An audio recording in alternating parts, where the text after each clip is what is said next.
All right, we will just give it a minute. I believe we are live, but the participants are just entering the room now.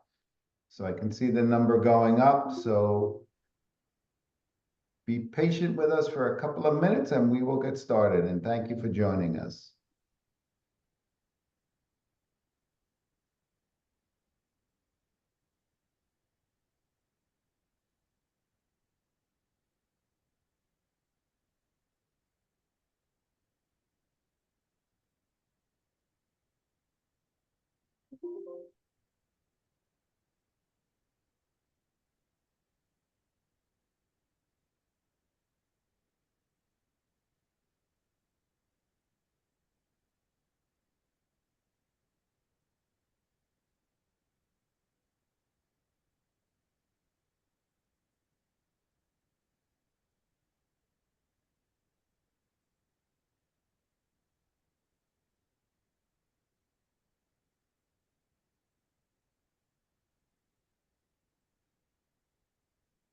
Once again, good morning. We're just going to wait one more moment. I see the participant numbers are still climbing. So we're just going to give everyone 1 minute to get onto the Zoom call and then we will get started.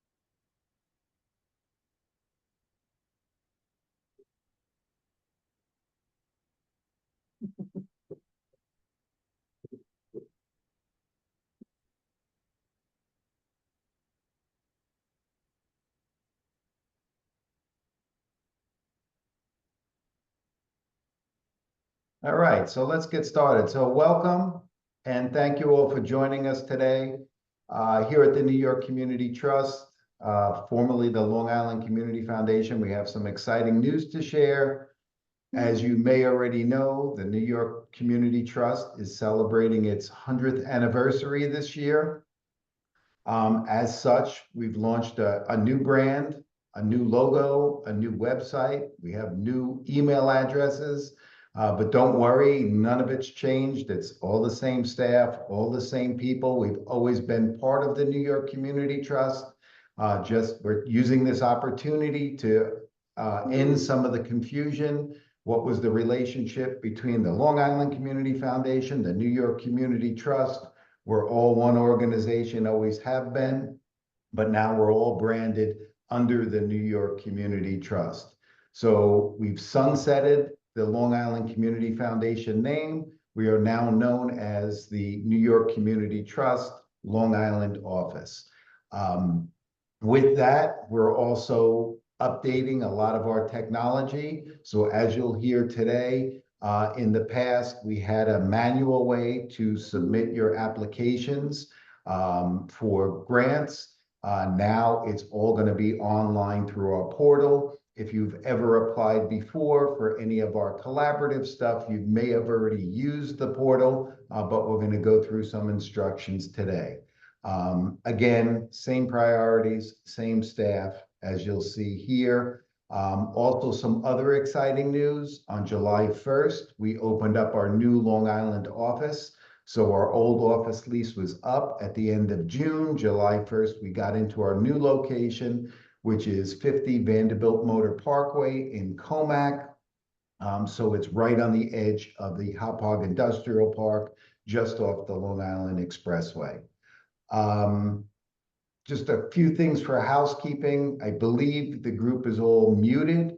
If you have questions, please put them into the Q&A section, and we'll try to get to all the questions so that you can get your questions answered. With that, let me turn it over to Marie Smith. I'm going to go around and have all of our panelists and staff just introduce themselves briefly. So Marie. Hi, I'm Marie Smith. I am the Director of Donor Relations and Communications. So I work with our donors, and I handle all the communications of the Long Island office. So, Hi, everyone. I am Sol Marie Alfonso Jones. I'm a program director here at the New York Community Trust Long Island office, and my responsibilities are, my priority areas are community development, education, and youth development. Melissa? Good morning, everybody. Melissa Greenberger. I'm a program officer here at the Long Island office of the New York Community Trust. I review grants for the arts and culture area, the environment and conservation area, hunger, health, mental health, and technical assistance. Jeannie? Hi, I'm Jeannie DeMeo. Welcome everyone to our new home, our new everything. I'm here if anyone needs any help, grant seekers, grant receivers alike. Don't hesitate to email or call me if you need any assistance. Hi, and I'm Melanie DiLorenzo. I'm a grants manager and I'm in the New York City office. I oversee our designated funds and I as well help with our grant budgeting, and I'm here today because I manage the grants portal. So I'll walk you through that later. okay, so I am going to share my screen so we could take you to our newly created website. If you go to our old website, it will automatically, seamlessly take you to the new site anyway. So not to worry about that. Here you go. This is our new site. It's really pretty and lively and interactive, and we have videos going, and all the photographs that you see and the grants information, they come from our nonprofits. So they give it to us to put on there, and then we highlight what we can. So just wanted you to see that. Up here, you will see the menu options. We'll go right into our unified mission, vision, and values, what we stand for, our history, and you could see all that and read into that, and our values.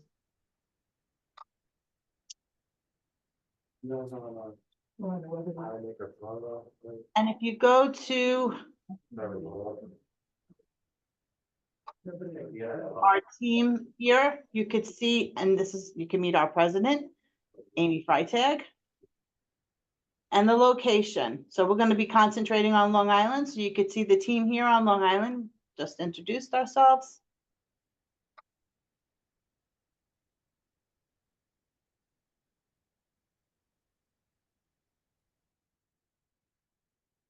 And we're back to the home screen. So you could kind of play around with this, take a look at it. Please explore our site.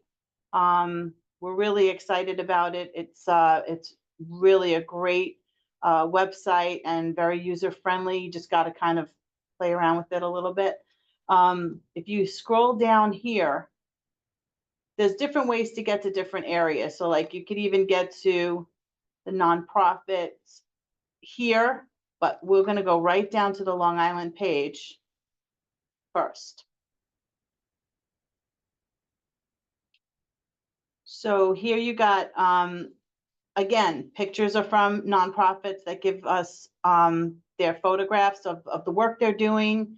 We welcome any that you do. You could just send it over to me, and hopefully we could, put that up on highlights. So right here you have future donors, current donors, nonprofits, advisors. Of course, we're going to explore nonprofits. So what we fund on Long Island.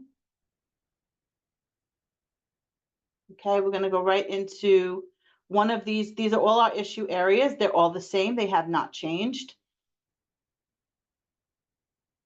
The goals of them have not changed. And who we make grants to and why has not changed. You will also find not only the funding details, but you'll also find who the program officer is, and you can contact them for that particular area. And we will also list recent grants in that particular area.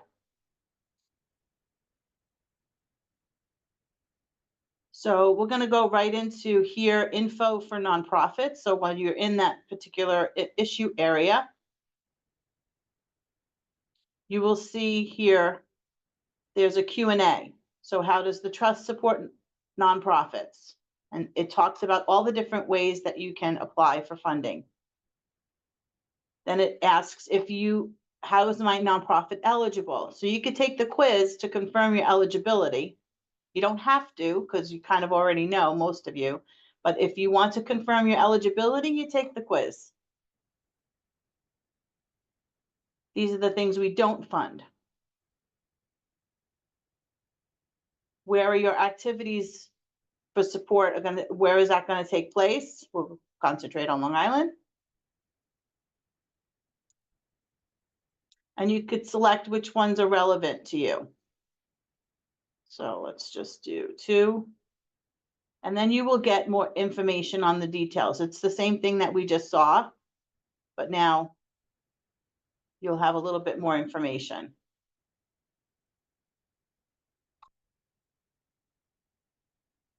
Okay, and then, okay, I want to apply for a grant. So how do I do that? And I'm going to pass it on to Melanie. Okay, let me share my screen.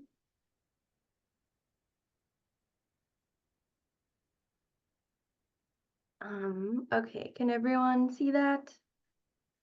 Okay, so as Marie mentioned, you're going to apply through our grants portal. You can access the grants portal by taking that eligibility quiz that she just walked us through.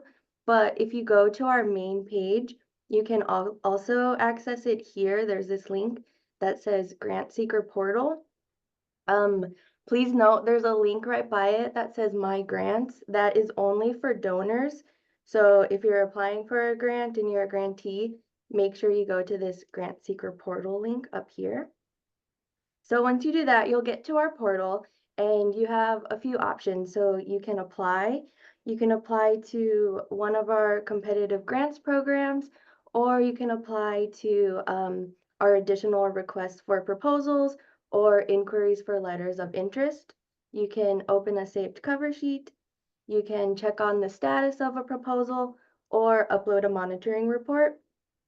So if you're ready to apply, you'll hit the apply link, and then down here you go to apply here, and it will open up to a page with all of our opportunities. So at the top, you're going to see our competitive grants programs. We have one for each office. We have the New York City office, Long Island, and Westchester. And then down here, you're going to see if there are any additional requests for proposals or inquiries for letters of interest. So right now you can see that we have 3 RFPs that are open. The title will list the region that's going to be covered, the area, and it'll either say invitation only or not. If it doesn't say invitation only and you you download the instructions and think that you are eligible to apply, then please feel free to apply to any of these additional opportunities. Just note they each have their own closing date. But if you're not responding to a specific RFP or LOI, you're going to submit to our competitive grants programs. So for grantees on Long Island, you'll click this tab and you'll see an option to download instructions or to apply. So you should always check the instructions before you're applying. And so you'll just see a list. Can you see this? Let's see. Can you see the instructions? Yes, yeah. Okay, great. So you'll see the list of materials that you need to submit. So you need to submit a cover letter, and in that cover letter, you need to identify the program area that you are applying to. You'll need to include a proposal narrative, an itemized project budget, your current year annual operating budget, and a list of board of directors. And please note, in the past, you would have submitted a Form 990 in your financial audit at this step in the grant process, but you no longer need to do that. If we do need the Form 990 or the financial audit, we'll reach out to you for that directly. And then at the bottom of the instructions, I just want to highlight this table of dates. So these are not deadlines. This is basically just saying if you apply by a certain date, then you should receive a response by another date. So if you submit your proposal by the first Tuesday in August, then by the beginning of December, you should know whether or not the program officer is going to move forward with your project. But if you were to submit your proposal after the first Tuesday in August, that's fine. Like your proposal is still going to be reviewed. But once you've put together all of the items, you'll need to combine it into a single PDF document that is going to be less than 25 megabytes, and you'll just title it with your organization's name, and then you need to fill out a cover sheet. So you'll go back to this page and you'll click this apply button, and that will take you to the cover sheet. And you can always double check that you've opened the correct cover sheet by looking up here. It'll say Long Island. And so the cover sheet is pretty straightforward. You just need to put like your information, your organization's information. If you are using a funds administrator, be sure to check this box right here. And then fields will open up further down in the cover sheet where you can put your fund administrator information. But please note that this section still needs to be about your organization. Don't list any funds administrator information in this section. And then another section that sometimes can be a bit tricky when you're filling it out is this total number of staff and board members breakdown. We know you might not have the exact totals, and that's okay. Just fill this out as best as you can. In the total number of staff, only include paid staff members. So if you have volunteers, don't include them in this number. And then as you just go down the form, you'll just continue to fill out contact information. Since I checked the funds administrator box, these fields have opened up, so you do need to enter the funds administrator EIN, address, everything like that. And then you'll fill out the project information. And then down here, you do need to enter a National Taxonomy of Exempt Entities code.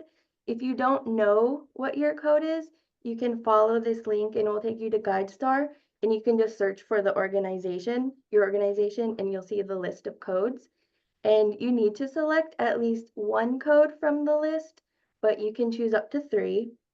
And then you'll upload here that single PDF of materials. Once you've uploaded it, it'll say successfully uploaded. And then you'll check this box that just certifies that you filled out this form to the best of your knowledge. And then you can go ahead and submit the request.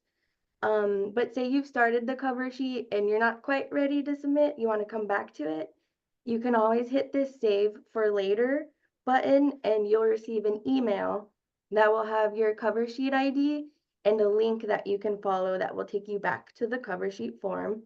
And then once you are ready, you just hit submit. You'll receive a confirmation email that is going to have a PDF of the cover sheet information you just filled out. And then it'll also have the cover sheet ID. And so I'd recommend just holding on to that confirmation email because you can use it to go into the portal and check the status of your submission. So in order to do that, show you how to do that, I'm going to move to our test version. But this will look exactly the same as the live version. So if you want to see the status of your proposal, you'll just click check on the status here, and then whichever email you used to submit the form, you'll type that in here. And then my cover sheet is, you'll hit retrieve. And so then this will just tell you, this is your organization name, this is the status, and this is the date that status was created. So you'll see 4 statuses. The first one will say submitted, and it'll have your submitted date. And then once the proposal has been assigned to a program officer, it will say under review. And then after that, it will either say approved or declined. So those are the statuses that you'll see. And then the last part I want to show you is how to upload a monitoring report. So once your grant has been approved, you'll receive the grant letter that will have a proposal ID, and it'll list any interim report dates and a final report date.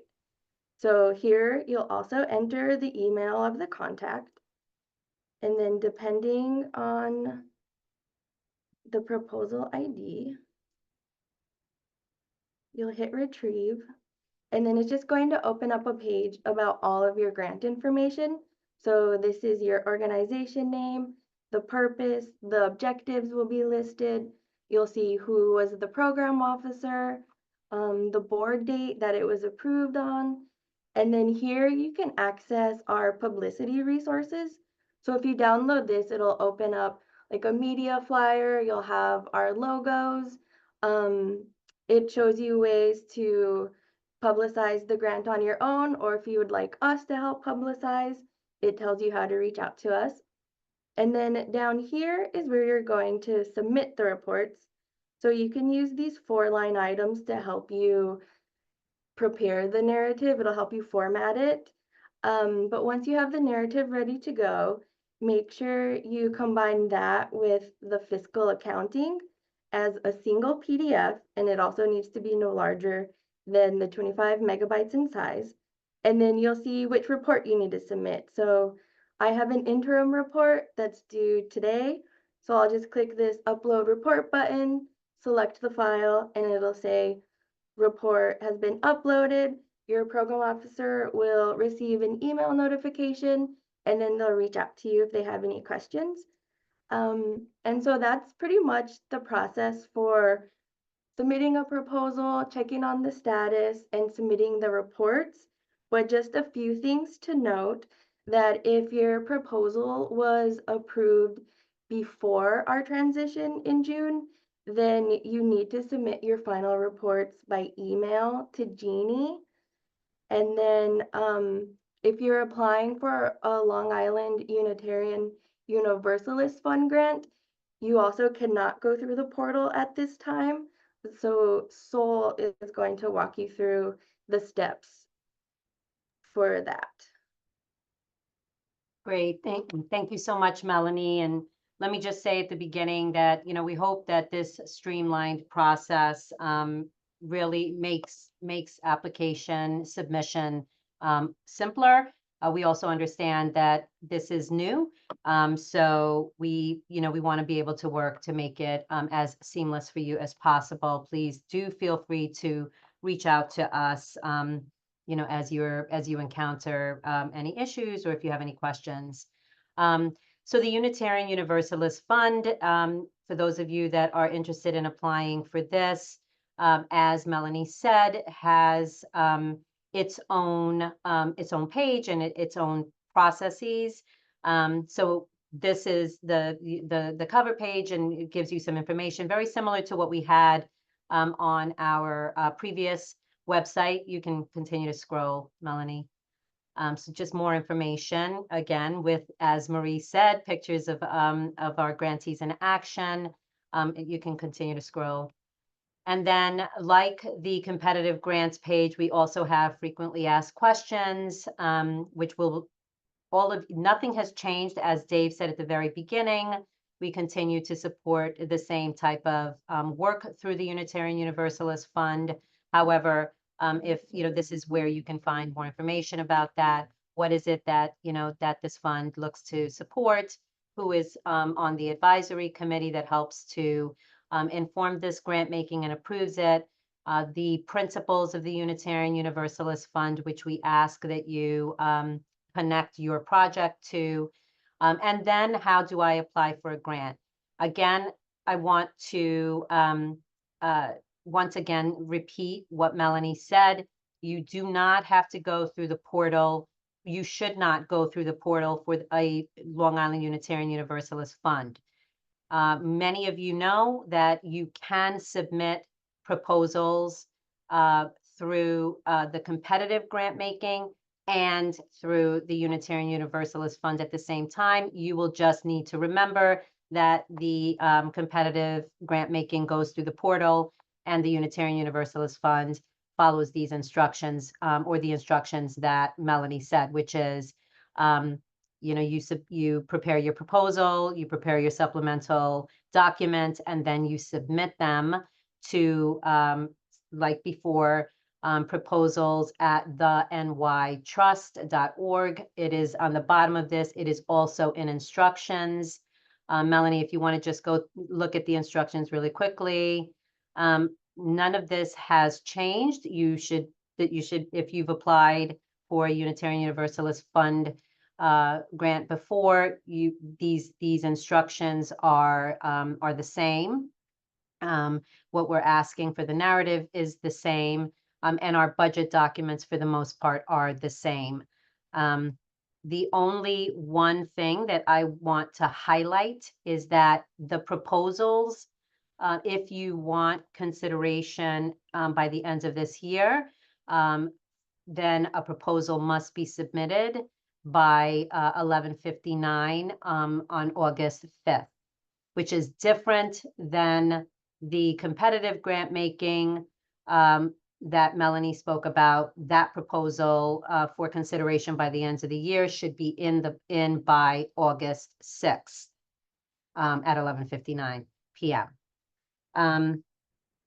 So that's that with the Unitarian Universalist Fund. And I guess we'll look, I'll pass it over to Melissa for, for questions that folks may have. You can either type in your question in the Q&A, or I believe, Marie, you said that they can raise their hand, and we can, if it's easier to just ask your question, we welcome that as well. So yeah, passing it over to Melissa. Thank you. So there are a bunch of questions already in the Q&A. So why don't we take those first, and then if people still have questions, we can go from there. So the first question is the grant process the same for renewals of grants? Jeannie, do you want to take that one?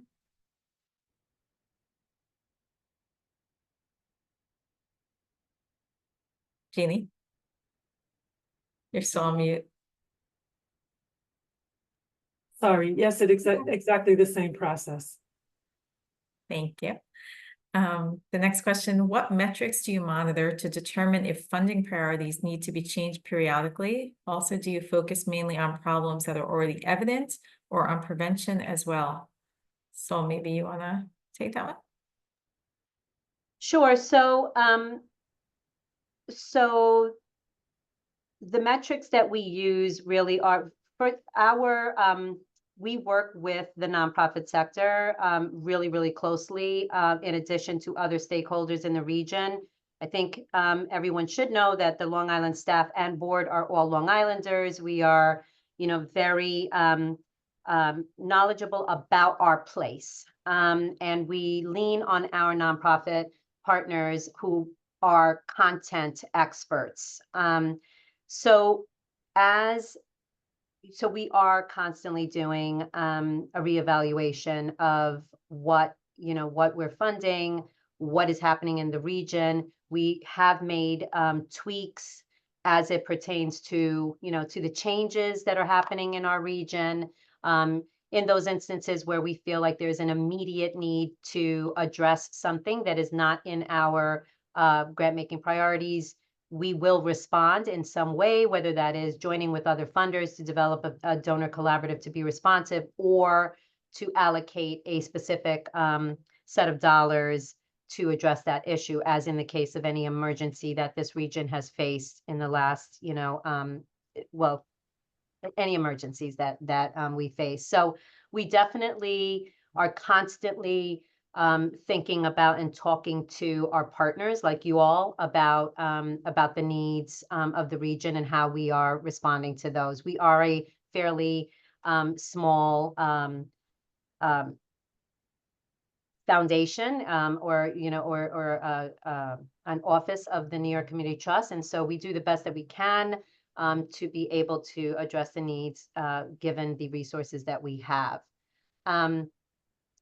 And do we focus mainly on problems that are evident or on prevention as well? Both.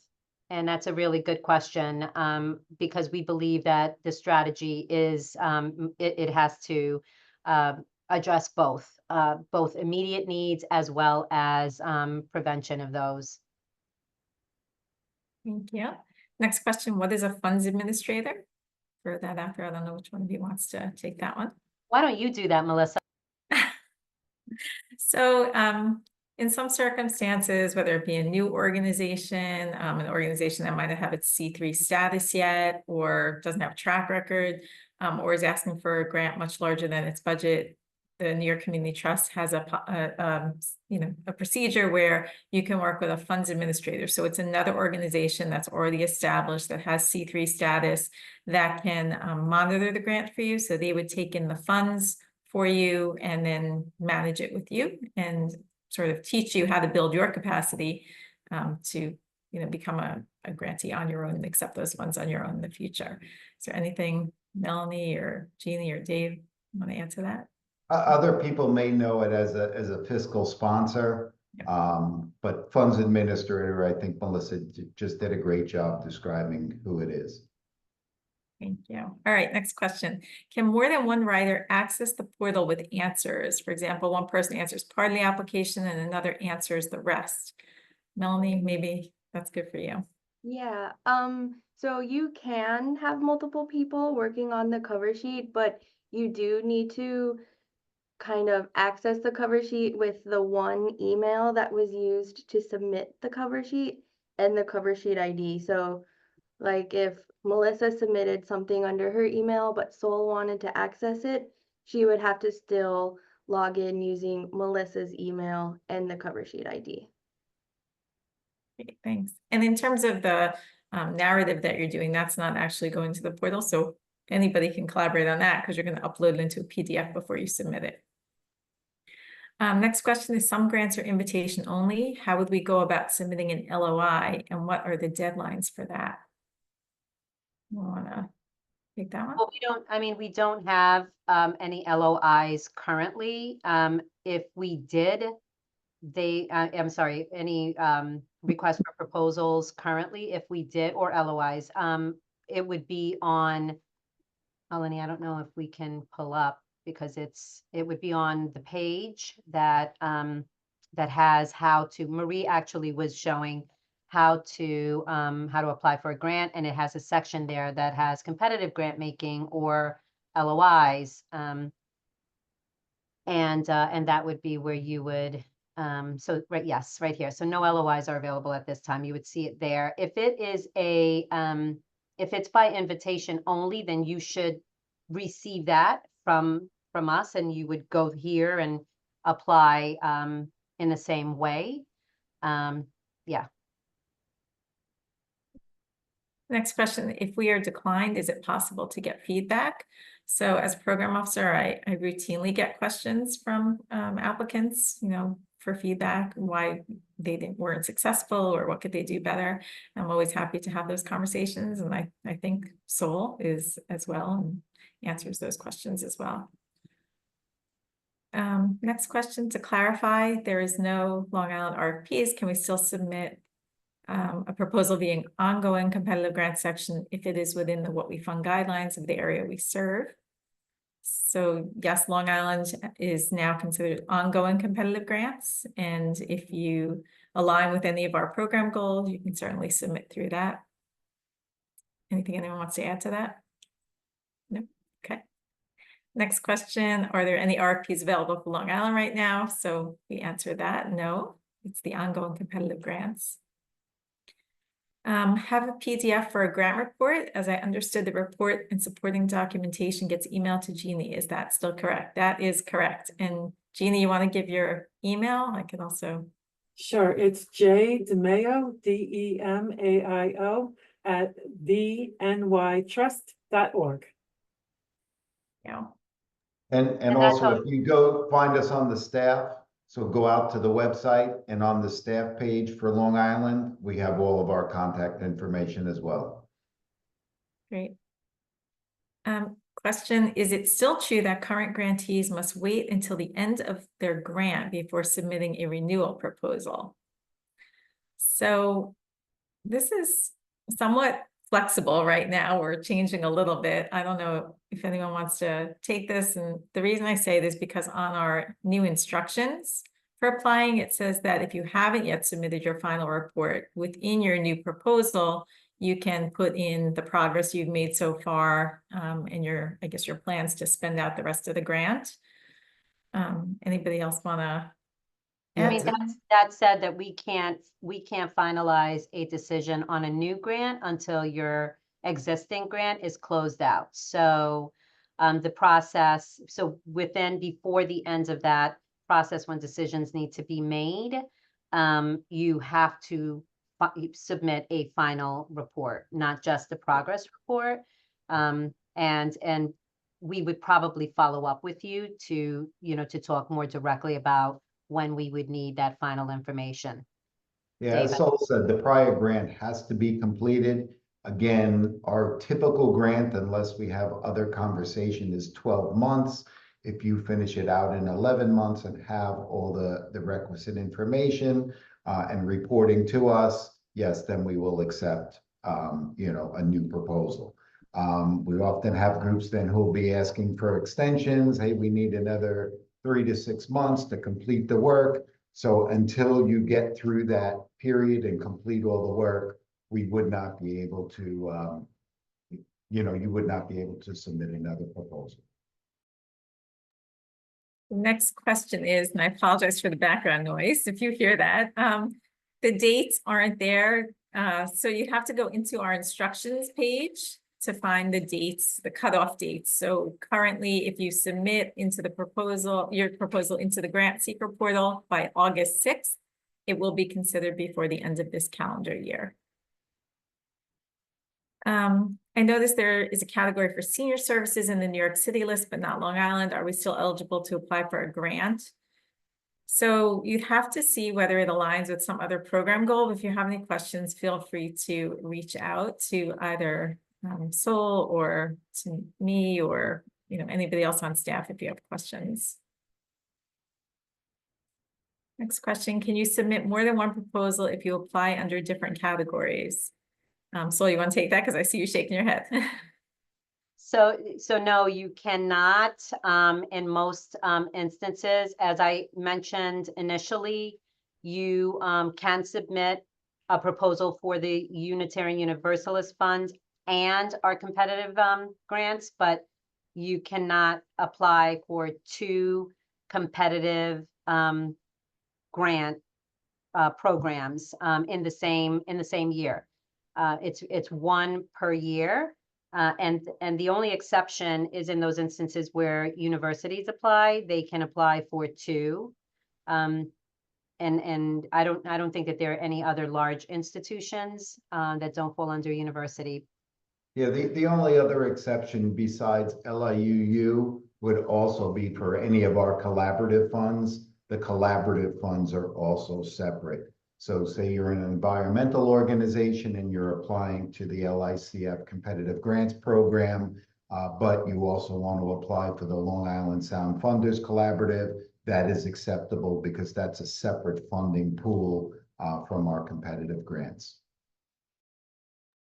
Next question, how do I access the RFP that is due in August? The due date is still several weeks away. So the ongoing competitive grants is not a specific RFP, and that's the whole portal and process that Melanie took us through. If you have any questions, we have difficulty accessing or have additional questions, please reach out to me, Sol, or someone else on the team. Next question, I see that it says board members have to be unrelated. Can you elaborate on this? Who wants to take that one? Anyone? You. So it's really best practice. New York State requires that organizations have a minimum of 3 board members. The New York Community Trust follows the Better Business Bureau's charities guidelines, which really say 5 is a best practice. So 3 is required by state law, 5 is best practice. And we say unrelated because there are times when decisions need to be made and they need to be independent directors. So we really look to make sure that there are at least 3 independent directors, best practice being 5. And again, you can look to Better Business Bureau for guidance, or there's lots of guidance as to why board members should be unrelated. It's just a matter of good governance. We received a grant Sorry, on the, Melissa, yeah. can I just say one thing? Yeah.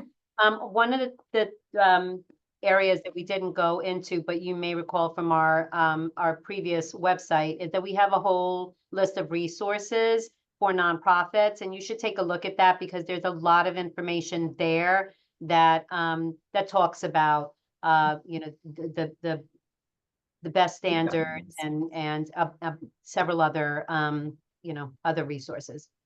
Yeah, I'm not sure. I don't know if Melanie, you still have your screen up if you're able to pull that. If not, we can send that out. So the next question was, if we received a grant on the prior August cycle, do we need to have the final report in prior to applying to the next August cycle? So that's, you know, what we sort of just covered, but if you have any specific questions, I'm happy to talk through that. What is an LOI? So yeah, we use jargon often and probably shouldn't. So LOI could be letter of inquiry, letter of interest. It's another request for, not for the full proposal, but it's a step before you would submit a proposal to sort of like screen whether it fits with our goals and whether it's going to be a proposal that we would accept. Right now, Long Island currently has no LOIs. So just keep your eye on that page if you're interested. If you have a funds administrator for a previous grant and you may be changing, how do you fill out that section? Melanie, I'll let you answer filling things out. Yeah, I would say just fill out the cover sheet with the information that you think you'll be using. So if you're going to switch to a new funds administrator, then just put their information into the cover sheet. And then we can always reach out directly to confirm that you're switching. Great, thank you. Can the period of performance for a grant exceed 12 months, up to 18 or 24 months? So yes, we have, we typically make a 1-year grant. We can do something that's smaller if it warrants it. We can do something a little bit longer if it warrants it. We generally, depending on the issue area, for example, if you go on our website, you may have seen that some of our environmental grants have been made for 2 years. That's because the pool of money that funds environmental grants allows for that. Not all issue areas do. So if you have a specific question, I would suggest you reach out to either Sol or me or someone else on the team. So there's another question about clarifying if the current grant is not completed until December 31st, 2024, should not apply in the current cycle, wait until the current grant is over and final report submitted. Yes, that would be the best practice. Again, if you have specific questions or concerns, feel free to reach out separately.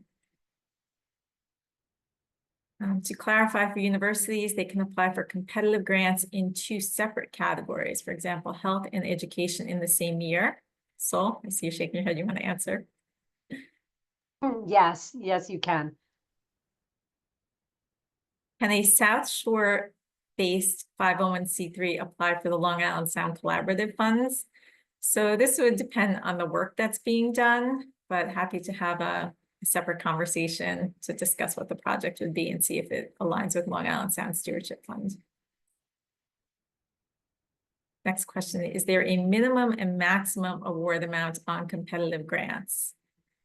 So we don't have specific minimums or maximums. It really depends on the program and what funds are available, but our average grant size is usually $15,000 to $25,000 over the period of a year. And again, if you have specific questions, reach out to us. And the last question here for now is, if I'm hoping to get funding for a program in 2025, what is the deadline? Is that the first Tuesday in January? So the proposals that would be submitted by the August 6th deadline, well, not deadline, August 6th cutoff into the portal, right? Those will be decided by our board and decisions would come out early December. So if you're looking for funding that's going to start in January, that would probably make the most sense. If you apply to the portal after that August 6th cutoff, let's say you apply September, October, November, December, up until the January cutoff date, which I don't think we have the specific date unless it could still be the first Tuesday in January, but I'm not sure at the moment. First Tuesday. But anytime after the August 6th cutoff would go to the next grant cycle. And those decisions would be made by the board by the end of March, beginning of April of 2025. So it depends on when, your program will start and what makes the most sense for you. Look at the chart in the instructions for the cutoff dates and decision dates. And again, if you have any other questions or want to talk through what makes most sense, feel free to reach out. I have no other open questions in the Q&A at this point. If there are any other questions, people can, I guess, raise their hand, although I can't see that, or put something else in the chat. I could see that, and no one's raised their hand yet, so. Okay. Yeah, and I can show you just real quick where to access those additional resources. Just 1 second. Okay, can everyone see? Let's see. So if you go to our homepage, there will be a nonprofit tab. Just go to the Grantseeker process overview, and then down at the bottom. Oops.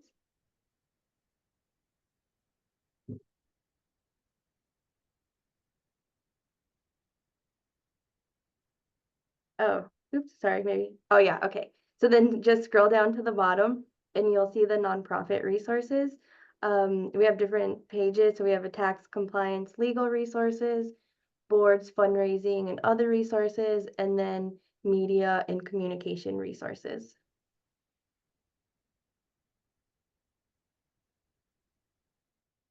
I also just wanna, I typed it in the answers, but I don't know once if they look as answered, if you can see it. I just wanted to specify around that LOI question that letters of interest or RFPs are typically for new projects or special programs that we are releasing. It's not connected with our ongoing competitive grants. So if there's, if there is a special program and that we have funding for that, then you'll see an LOI request for that. It just depends on when we are, when we're looking for, when we have funding or when we've decided to prioritize a particular issue that is in addition to our ongoing competitive grant making. And you could apply, as Dave said, thank you for highlighting that, for an LOI and a competitive grant making, ongoing competitive grant making grant. I have a question for Melanie, just to clarify, people that got grants used to send the award letter to me by email. So there was a place in where the final and interim reports were that said award letter. Is that where that signed award letter goes? No, not anymore. So now going forward, you'll receive the grant letter through DocuSign. So when you sign it through DocuSign, it will just automatically come to us. So there's no need for you to upload it through the portal. I just also want to answer a question that was answered already. But yes, this recording will be available afterwards. I will send it to all those that have registered for this webinar. So There's 2 other questions that popped up in the Q&A. So is there info regarding how much competitive grant funds are still available to a specific region, Long Island or et cetera? Dave, do you want to? No, we don't publish that. And some of the money that we have is actually unrestricted, so can move from area to area depending on proposals received and what issues are really affecting our community at any one point in time. Thank you. And then one other question, where on the website do you access the Unitarian Universalist Fund info? So that was part of what we covered earlier, but if you go to the Long Island page and then scroll down, you'll find it there. And then, so yeah, you scroll down on the homepage, Long Island Learn More, scroll down there, and you'll see it there, and then learn more again, and that'll take you to the page. And then when you scroll down there, you'll find how to apply. And then all the forms you need to apply are there. And again, those do not go through the portal. Those have to be emailed to the proposals at the nytrust.org.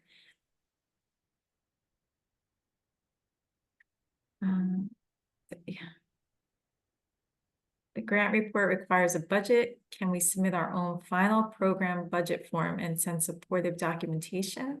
Or do we need a form? Jeannie or Melanie? Who wants to take that?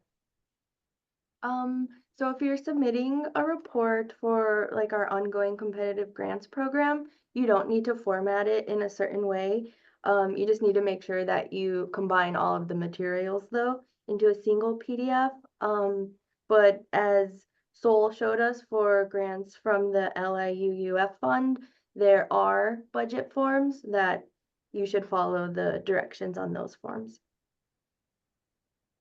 And then one more question, will the award acceptance letter be sent to the grant portal person or the authorized representative? It will be sent to an authorized representative. So once the program officer starts looking at the grant, they'll update the contact information. So we'll make sure that it goes to the correct person. Let's see, any other questions? Still have a few more minutes. Raise your hand if you want to state your question or ask your question live instead of typing it out.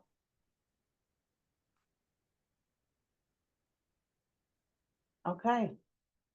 I mean, we finished 9 minutes early. That's amazing for this group. And as we mentioned, we really just wanted to make sure that you are familiarized with the new way of submitting proposals. But we're here to answer any questions that come up after this webinar. And we really appreciate you giving us your time. There's 3 more. Oh, that's good.